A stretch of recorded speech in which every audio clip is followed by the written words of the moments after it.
C'est un plaisir de vous retrouver dans votre programme dominical Mission Lady. Aujourd'hui, nous allons parler de l'intérêt, de la puissance de la prière. Il y a intérêt, il y a avantage à prier. Et pour cela, si vous le voulez bien, je vais vous emmener dans quelques versets que vous connaissez certainement, mais c'est toujours bien de pouvoir en parler. Déjà, pour commencer, j'aime à dire que prier, on l'entend dire, on veut le faire, on le fait, mais on se pose une petite question. Est-ce que je prie comme il faut? Est-ce que je prie suffisamment? Est-ce que ma prière est parfaite? Et je me suis surprise parfois, dans mes temps de prière, nous sommes dans des méditations partagées, n'est-ce pas, amis téléspectateurs? Je me suis surprise parfois à dire, Seigneur, je sais que ma prière n'est pas parfaite, mais je sais une chose, c'est qu'il est parfait de prier. Et puisqu'il est donc parfait de prier, je viens vous encourager dans cela. Nous allons prendre un premier verset, c'est dans 1 Thessaloniciens, au chapitre 5, des versets 16 à 18. Voilà ce qui nous est dit. « Soyez toujours joyeux ». Cela vous fait penser assurément à notre édition précédente où nous parlions de garder la joie. À la clé donc, soyez toujours joyeux, priez sans cesse, exprimez votre reconnaissance en toutes circonstances, car c'est la volonté de Dieu pour vous en Jésus-Christ. L'instruction est donc donnée, et quand je parle d'instruction, de prescription, je peux aussi parler d'obéissance. Ça vous rappelle quelque chose, n'est-ce pas? Garder la joie, l'intérêt d'obéir à Dieu, et aujourd'hui, la prière, l'avantage de la prière. Oui, il nous est donc dit de rester toujours joyeux. C'est déjà le préalable. Mais pourquoi? Parce qu'on a déjà toutes les solutions au travers de la prière où nous allons invoquer le Seigneur va se manifester et nous pouvons déjà nous réjouir par avance. Cela est beau, n'est-ce pas? Soyez toujours joyeux. Et pour rappel, si vous avez manqué les éditions précédentes, il ne s'agit pas d'une joie qui n'a d'autre source que Dieu lui-même.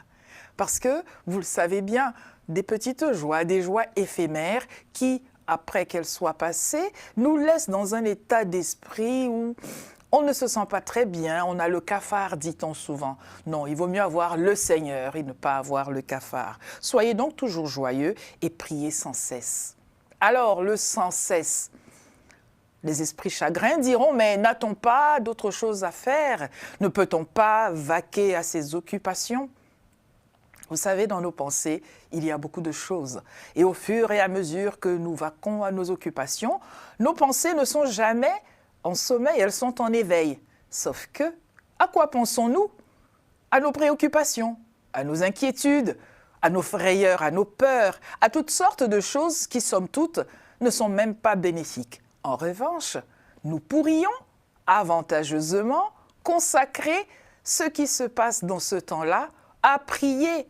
Oui, nous pouvons prier. C'est une disposition de cœur déjà.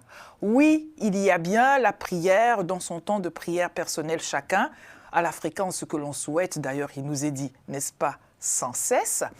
Et puis, Dieu n'est pas contradictoire. Il ne nous écartèle pas en faisant injonction de ce que nous soyons enfermés du matin jusqu'au soir et toute la nuit aussi à ne prier que. Il faut bien que, puisqu'il veut nous exaucer, que nous puissions, une fois notre temps de prière révolu, nous lever, au sens propre comme au sens figuré, pour vaquer à ses occupations, celles-là même au travers desquelles il va nous exaucer. Oui, parce que prier, c'est adresser un message à Dieu.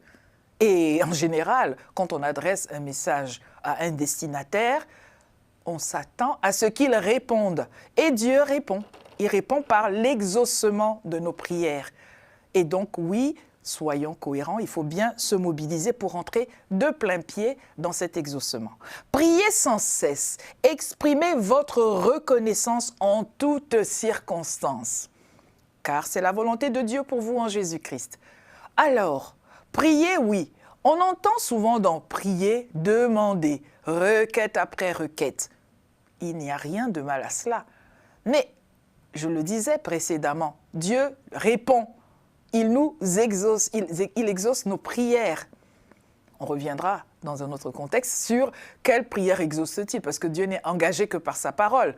Mais il exauce donc, il répond. Et parce qu'il exauce, notre part, c'est de reconnaître cela, c'est d'être reconnaissant. Oui, être reconnaissant. Et cette reconnaissance, justement, est celle qui nous donne d'être joyeux déjà. Parce que là, on a des nouvelles doléances. Là, on va prier, on va présenter des sujets au Seigneur. Mais il a déjà exaucé. Nous sommes là. Nous sommes devant lui. Nous allons à nouveau prier.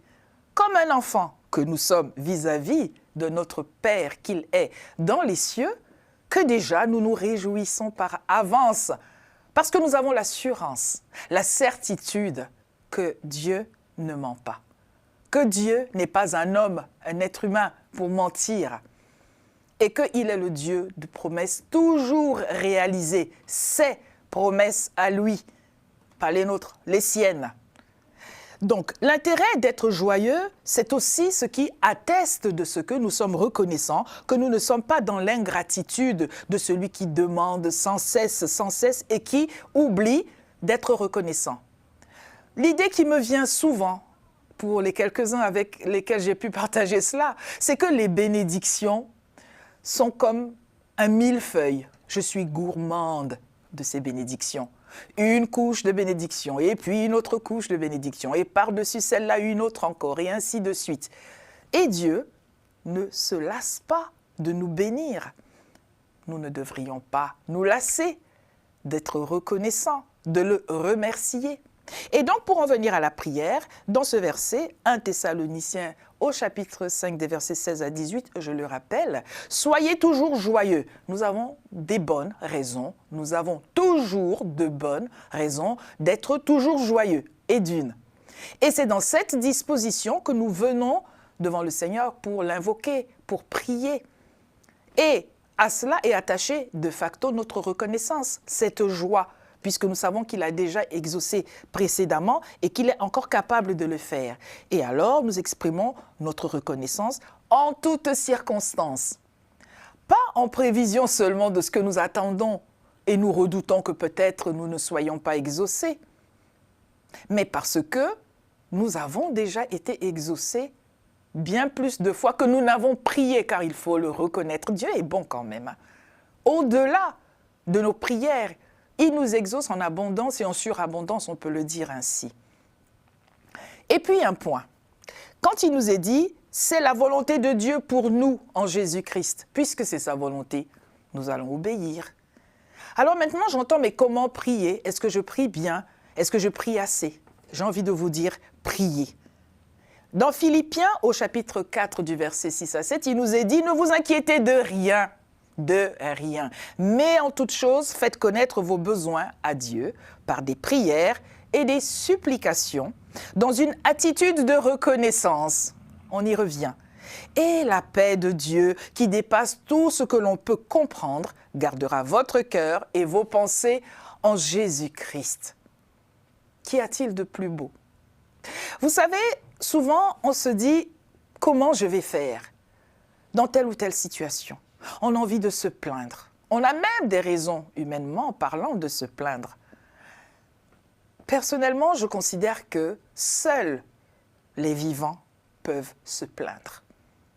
Parce que ceux qui ne sont plus de ce monde ne peuvent pas se plaindre. Puisque nous sommes donc vivants, on va peut-être faire les choses qui procèdent de la vie, être dans la reconnaissance, prier, être dans la joie. Nous avons fort à faire. Pourquoi nous mettre à manifester ce qui procède de la vie quand elle n'est plus? La vie est encore là. Oui, on a mal ici. Oui, on n'a pas telle solution. J'ai envie de dire pas encore. Et nous avons à la clé la solution, l'encouragement à prier. Que dis-je, l'encouragement? L'ordre, la prescription de prier sans cesse. Charge à nous de nous mettre dans cette disposition d'esprit et de cœur afin de voir notre quotidien, notre présent, notre avenir sous un tout autre jour, le jour du tout est possible. La parole de Dieu nous le dit, tout est possible à celui qui croit. Croire en Dieu, croire que Dieu peut tout faire. Et donc, pour parler de la prière, de l'avantage de la prière et de l'intérêt de prier, au-delà de vouloir simplement mettre ces versets en pratique, c'est aussi le moyen que nous avons de nous adresser à celui à qui nous adressons nos prières. Car allons-nous vers Dieu comme quand on va vers un distributeur pour avoir ceci, avoir cela, et avoir ceci, avoir cela. Mais il y a ce cœur à cœur avec Dieu. Il y a l'intérêt d'avoir cette intimité avec Dieu, cette immersion en eau profonde. Oui, et c'est dans la prière que cela se fait aussi. Je vous entends dire, mais pas que, je vous dis aussi, et je vous dis surtout. Prier, c'est être humble, c'est reconnaître qu'au-dessus de nous, il y a Dieu qui nous transcende. Dieu qui nous a suscité à l'existence. Dieu qui n'est pas éloigné de nous et qui ne nous cache pas sa face, mais qui tient à ce que, parce que nous lui appartenons, parce qu'il nous a créés à son image et à sa ressemblance, il nous qualifie ainsi comme étant éligibles à interagir avec lui au travers de nos prières, et non pas au travers de nos plaintes, de nos complaintes, de nos états d'âme seulement, mais au travers de la prière. Dans Luc, au chapitre 21, au verset 36, il nous est dit « Veillez donc et priez en tout temps. » En tout temps. Afin que vous ayez la force d'échapper à toutes ces choses qui arriveront. Elles arriveront, des choses, mais il faut de la force. Priez afin que vous ayez la force d'échapper à toutes ces choses qui arriveront et de paraître debout devant le Fils de l'homme. Vous connaissez bien tous chacun lorsque les disciples, les apôtres demandent au Seigneur Jésus-Christ « Père, Maître, apprends-nous à prier ». Pourquoi? Parce qu'ils ont bien constaté que ces prières étaient exaucées. Et ils ont certainement constaté aussi que les leurs ne l'étaient peut-être pas. Ceci nous atteste de ce que prier, il y a une manière qui convient à Dieu. Et nous, parfois, nous voulons être dans une routine. Parfois, nous voulons faire d'une manière qui n'est pas celle que nous devrions avoir lorsque nous nous adressons à Dieu, avec amour, avec déférence, avec assurance. Et parfois, il y a ce syndrome de l'imposteur. On se pose beaucoup de questions. Est-ce que seulement je sais prier? Est-ce que je prie assez? Est-ce que seulement Dieu m'écoute? Est-ce que seulement il va m'exaucer? C'est déjà de l'incrédulité. Puisque les prescriptions nous sont données ici, à quoi sert-il d'être incrédule?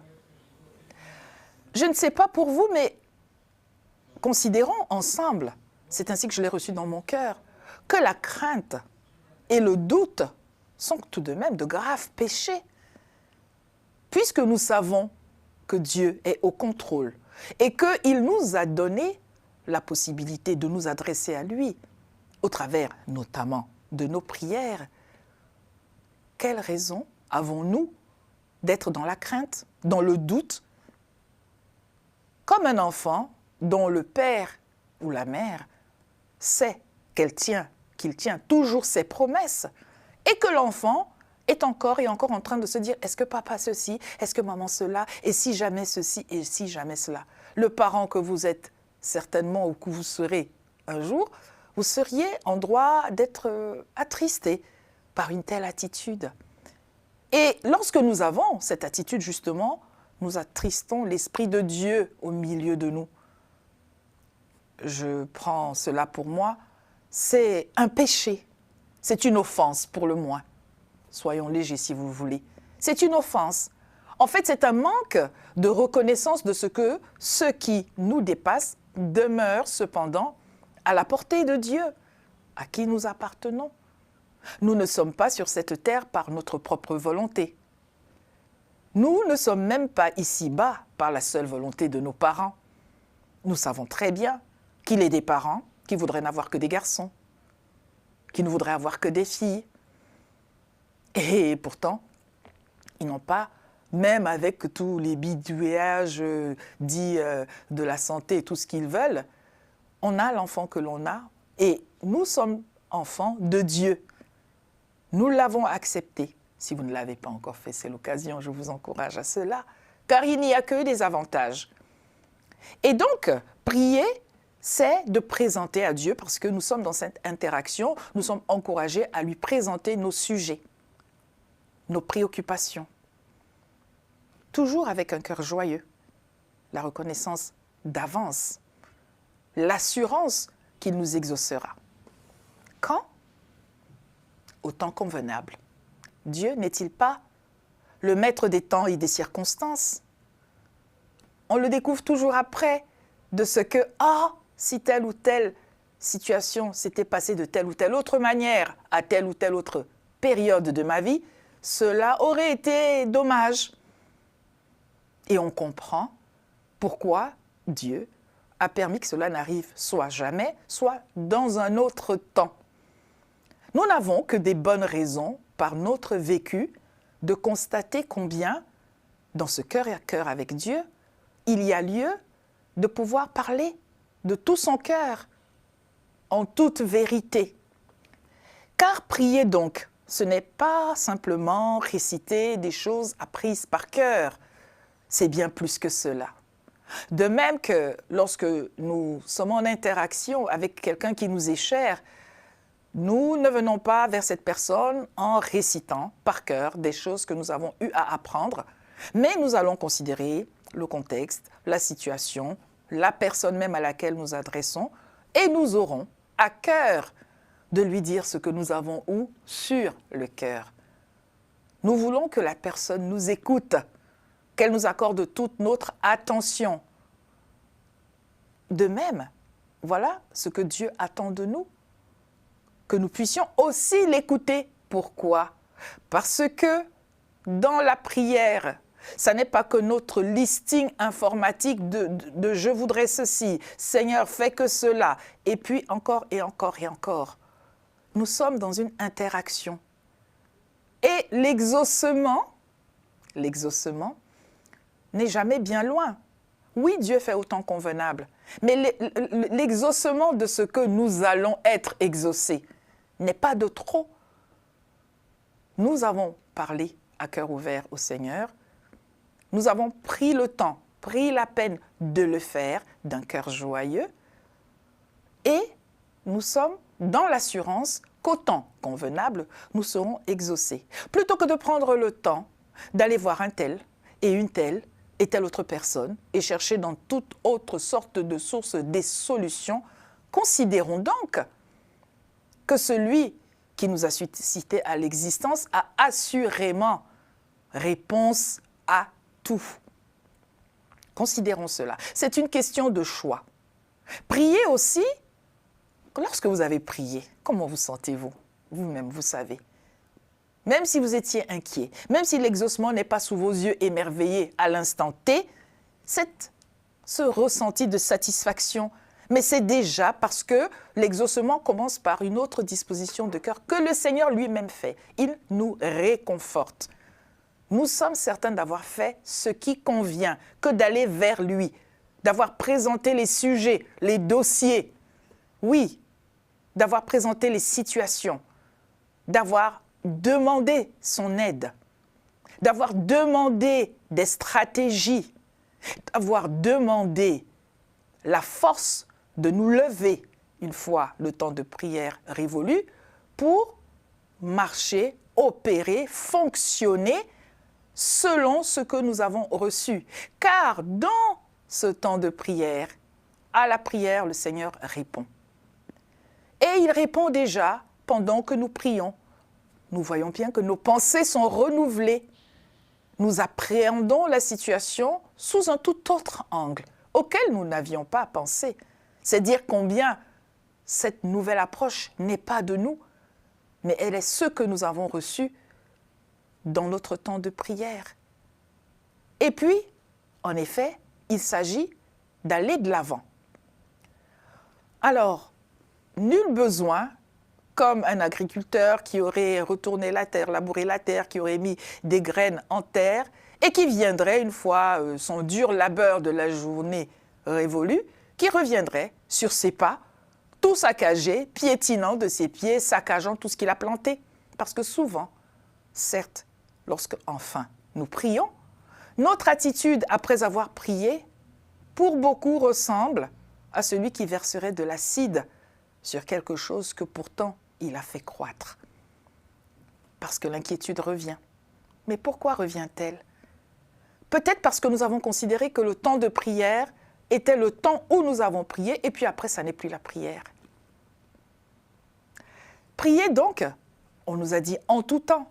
Oui, nous pouvons y consacrer un temps précis, des temps précis, mais entre ces temps précis de prière, demeurons donc dans la même disposition de cœur.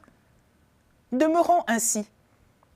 Nous savons ce que nous avons à cœur, nous savons ce qui nous anime, ce qui nous garde. Ces réponses que le Seigneur a commencé à disposer au-dedans de nous, ces stratégies qu'il est en train de nous donner, pas après pas, des pas de foi, pour rentrer de plein pied au moment où il le disposera dans ce que nous avons demandé. Et sur ce que nous demandons dans nos prières, Dieu n'est engagé que par sa parole. Si nous avons des vaines prières, si nous demandons à Dieu des choses qui ne sont pas en cohérence avec ses promesses, avec sa parole, alors oui, nos prières sont décalées. Elles ne sont même pas des prières.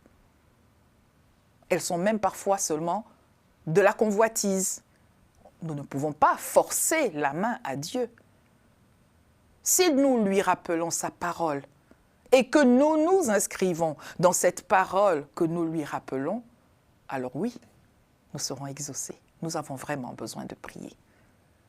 Avant de commencer à tirer des plans sur la comète, avant de considérer ce que notre intellect veut nous donner, avant de prendre en compte telle ou telle autre référence. Les situations peuvent se suivre, elles peuvent se ressembler, mais du point de vue de Dieu, elles sont certainement différentes. Et quand bien même elles seraient identiques, Dieu n'aurait-il pas la volonté et la capacité de nous donner d'autres solutions, des solutions bien propres à cette situation, bien propres à nous, dans telle ou telle circonstance. Ainsi donc, prier, c'est nous entretenir avec lui. Et dans une ère où on peut être très occupé, vous savez, tous ces outils qui nous entourent, qui nous donnent la capacité d'être en interaction avec des personnes qui sont si loin de nous géographiquement et si proches de nous par tous ces outils. Peut-être que cela vient ravir, voler le temps que nous aurions consacré à Dieu. C'est à nous, à chacun d'entre nous, de reconsidérer cela. Oui, prions sans cesse. Et Dieu qui n'est pas un homme pour mentir et qui nous exauce, ne manquera pas de le faire. Faites en tout temps, c'est dans Éphésiens au chapitre 6 du verset 18 à 19, faites en tout temps, par l'Esprit, toutes sortes de prières et de supplications. Veillez à cela avec une entière persévérance et priez pour tous les saints. Alors là, la persévérance. Ça n'est pas une routine. Il fallait que je prie, j'ai prié, ça y est, c'est fini. Bon, maintenant, qu'est-ce que je fais? Non, en tout temps. La persévérance. Rester disposé dans ce que l'on a reçu et ne pas agir comme si nous n'avions rien reçu. Si vous appelez les pompiers et qu'ils vous disent « on arrive », normalement, vous êtes dans l'expectative. Cela vous redonne de la force. Et lorsque on demande à Dieu, pourquoi avoir une attitude en est-ce qu'il va vraiment faire? Est-ce qu'il peut? Et puis quand? La persévérance. C'est aussi un état d'esprit.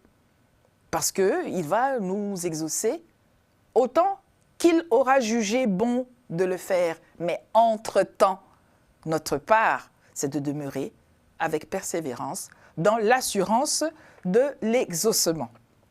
Et donc, un dernier verset pour finir, dans 1 Pierre chapitre 4, verset 7. « La fin de toute chose est proche. Soyons donc sages et sobres pour vaquer à la prière. » Soyons sages et sobres pour vaquer à la prière. Prier, c'est être sage. C'est avoir la sagesse de le faire, dans le sens où d'aucuns trouveraient que c'est désuet. Tu devrais te lever et puis prendre telle ou telle mesure. Ne reste pas là à prier. Il y a un temps pour tout. Un temps pour prier, un temps pour agir selon les directives que nous avons reçues dans la prière, des directives de Dieu. Parce que agir de manière contradictoire à ce que Dieu nous ordonne de faire, c'est n'avoir pas fait ce qui convient. Oui, il y a un temps pour tout. La fin de toute chose est proche. Soyons donc sages. On peut l'entendre de deux manières. La fin de toute chose est proche. La situation qui ne va pas va arriver à son terme et les choses seront bien meilleures. C'est une manière de voir les choses. Mais la fin de toute chose est proche, c'est aussi dire que nous ne sommes pas sur cette terre éternellement.